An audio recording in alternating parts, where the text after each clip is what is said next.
On va parler de l'aloe vera. Je ne sais pas s'il pousse aux Antilles, peut-être. Subtropical et tropical. Maintenant, on en trouve un peu partout dans les régions chaudes. C'est un véritable couteau suisse de multiples activités, de multiples propriétés. Surtout. Absolument, capable d'agir sur tous les fronts. Alors, je vous dis, soulager les brûlures, les piqûres d'insectes, les coups de soleil, limiter le diabète et limiter les reflux gastro-œsophagiens.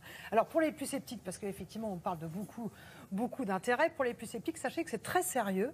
D'ailleurs, à l'hôpital de Bordeaux, au CHU de Bordeaux, il y a maintenant une équipe avec le professeur Pellissier qui travaille en chirurgie plastique. Et bien, cette équipe travaille avec l'aloe vera pour tenter de faire guérir, de cicatriser des plaies qui sont récalcitrantes. C'est-à-dire que ce sont des plaies qui n'ont pas réussi à guérir, à être cicatrisées grâce au traitement classique.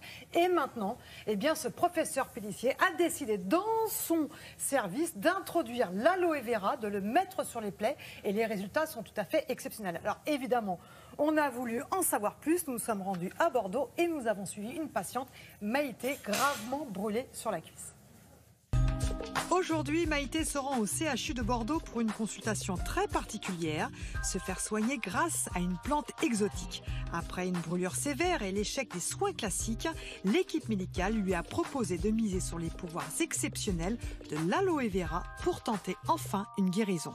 Il y a quelques mois, je me suis ébouillantée avec une bouilloire. Je me suis retrouvée avec une brûlure au 3e degré. On m'a proposé donc une greffe parce qu'il n'y avait pas le choix de faire autre chose.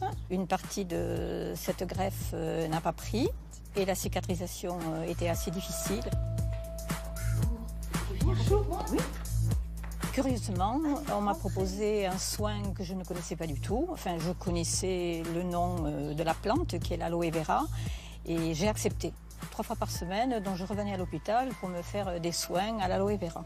Ce soin était donc très agréable. Cette crème est onctueuse, très parfumée et de plus, elle hydrate parfaitement. C'est vrai que lorsqu'on a une brûlure, il y a une odeur et avec l'aloe vera, je n'avais plus cette odeur.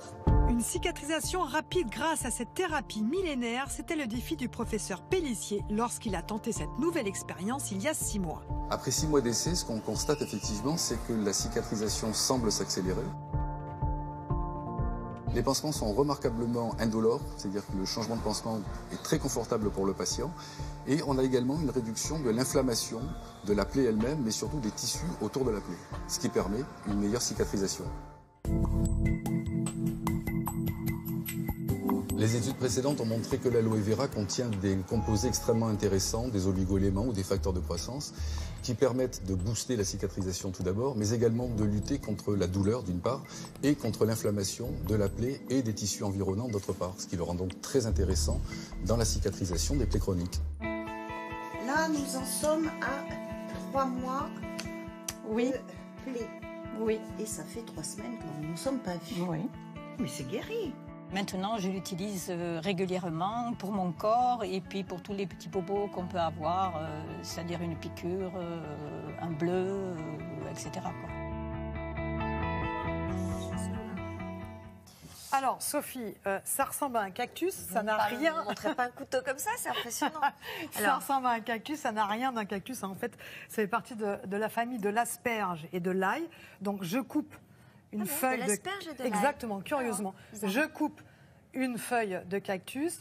Voilà, vous Et regardez à l'intérieur et c'est riche. Voilà, et ce qui nous intéresse, c'est cette partie-là. Vous voyez ce gel-là qui dégouline. Eh ben, ça, c'est ce gel-là qui est exceptionnel pour notre santé. Voilà. D'ailleurs, il faut savoir que vous n'êtes pas obligé d'aller vers les produits que l'on trouve en cosmétique ou même pour la nutrition. On peut très bien prendre ce gel, le prendre, vous l'avez chez vous, vous le rentrez l'hiver parce que l'aloe vera est fragile, et vous l'appliquez directement, vous le prenez et vous l'appliquez directement sur votre peau et ça va être très très vite absorbé. Vous allez voir que ça a une absorption extraordinaire. Alors les propriétés, c'est quoi? C'est cicatrisant, les propriétés, c'est hydratant. Je vais vous parler de propriétés qui ont été avérées par des études scientifiques, vous le savez, c'est toujours la même chose. Avec moi donc, potentiel anti-inflammatoire. Ça sent pas bon. Oui, mais c'est bien. Oui, c'est vrai. Potentiel anti-inflammatoire.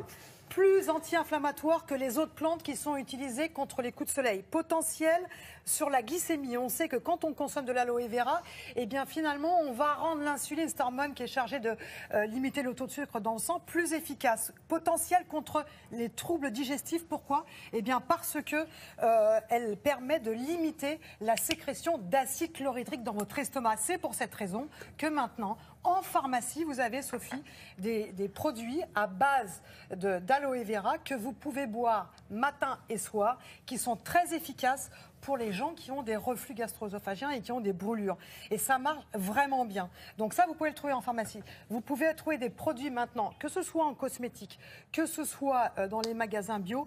Il faut faire très attention parce que quand j'ai fait mon petit shopping avec Margot, eh bien, nous avons vu qu'il y avait des produits qui étaient mal dosés. C'est-à-dire que quand vous allez choisir, par exemple, certaines boissons, vous voyez aloe vera, 100% bio, super. Sauf qu'il n'y a pratiquement pas d'aloe vera ou très peu d'aloe vera dans ces produits. Et en plus, ils ont rajouté du sucre.